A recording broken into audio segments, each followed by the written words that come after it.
আসসালামু আলাইকুম, আশা করি সবাই ভালো আছেন। আমি এখন আছি কারপাশডাঙ্গা বাজারে। এক চাষি ভাই দেখেন কত সুন্দর বেগুন চাষ করেছে, একটু দেখাচ্ছি। এই দেখেন এত সুন্দর সুন্দর বেগুন, আমি দেখাচ্ছি পিছনে ক্যামেরা দিয়ে। এই দেখেন টাটকা ফ্রেশ কত সুন্দর বেগুন। কত 20 টাকা নেন, মাত্র 20 টাকা কেজি বেচতেছে। 20 টাকা আর 2 কেজি পাচ্ছি। কতটুকু জমিতে ভাই আছে এই বেগুন আপনার? 10 কাঠায়। ফলন তো অনেক সুন্দর হয়েছে। এটা কি জাতের বেগুন? এই লম্বা জাতের বেগুন। মাত্র 20 টাকা কেজি বেগুন।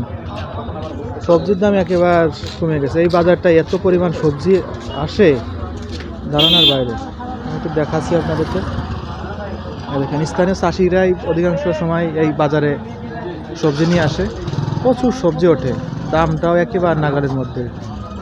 সব সবজির দাম একেবারে কমে গেছে। আর এখন একটা জাত আর ওই পাশে আর একটা জাতের বেগুন।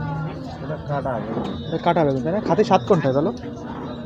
দুই সাদা। দুটোই স্বাদ ভালো আছে তাই না? সবাই ভালো থাকবেন, সুস্থ থাকবেন। আল্লাহ হাফেজ।